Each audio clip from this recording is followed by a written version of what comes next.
In this video, let's see how to create this stylized street section using only SketchUp and Photoshop.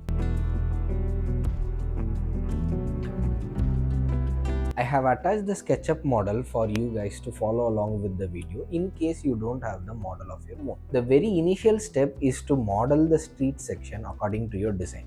You can add as much as detail as you want to it. The more detailed the model, the more better the diagram will look. But it's your call. My inspiration for this was this image done by Vikasha Tiwari, or most of you might know her page as Architecture Candy, and this one. I am not sure who is the creator of this image as it has been posted by many people. Do let me know in the comments if you guys know who the actual creator is. To be honest with you guys, this is not my go-to style when it comes to presentation or architecture diagram. Let's see how this turns out. So the first thing I did was to pick a color palette for my diagram. If you're skilled and good in color theory, you can come up with a good color scheme on your own. If you're someone like me, you can go to colors.com. Here you can start generating color palettes within seconds. Using arrow keys, you can go forward and backward. You can also copy the color code and directly use it in any software of your choice. I picked a color palette much similar to this diagram, and I exported them as textures. Now I am going to start applying them as materials. Create a new material by clicking on this icon. Enable this checkbox and load the texture and click OK. Repeat this process to create colors as individual materials. I am applying different colors for different typology of buildings, like yellow for residence, blue for commercial, purple for restaurant, etc. Since I modeled this 3D model for the purpose of this video, the street might not make sense, but when you guys are doing it, it will be based on your design and it will make sense, hopefully. I also changed the electric poles to single color because why not? Then let's start labeling the buildings. Go to Tools, 3D Text. In this dialog box, type the word that you want. Choose the font which you like and click place.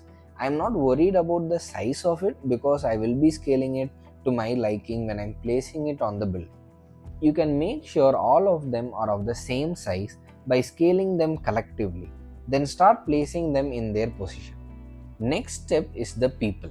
If you look at this image, you can see the people are more stylized with blob or unrealistic proportion. I also wanted to try something like this, so I went and created this Roblox Indian people. I have made them as SketchUp Face Me components. You guys can download this whole pack for free without any strings attached. Open the SketchUp file, select those that you like and copy paste them into the main file. Then just start moving them and fill your scene. Place these people according to the function of the space. You are depicting the essence of the street or any space in that case. I also made these trees similar to the ones in Architecture Candy's diagram. I hope you have downloaded that too. I just placed them like avenue trees on either side of the road. You can duplicate them and scale them along different axes to create a different variant. And for the vehicles, I found some low poly cars in 3D warehouse. I am just going to use them for now. I had to scale them so that they are in the correct size. Once scaled, I just started placing them on the road and the parking lot. Once everything is done, set a scene. I turned off the edges, turned on the shadows. You can go to the styles panel on the right and click on edit, and usually you have the sky on and you can uncheck it and change the background color too. Then go to the shadows panel and you can change the position of the sun using the date and time slider to play with the shadows. Once you are happy with the look of the scene, don't forget to update the scene or add it as a new scene. Then go to File, Export 2D Graphic, specify the location to save the image and click on Options. Untick this checkbox and go with a much higher image size.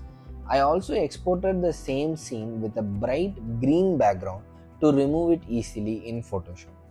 Then I added a bold section cut line and added different color shapes to mark different segments of the street. I added a grid texture as the background. Using the green background, I was able to mask the grid easily. Then I reduced its opacity to keep it subtle. I added some clouds which I removed later. Now Let's go and add some icons to denote the functions of the segments like parking, pedestrian access, etc. I also brought a callout cloud to add some micro details to the diagram. This is the final result. I am happy with how it turned out. Let me know in the comments what do you guys want to see next. Until then, signing off.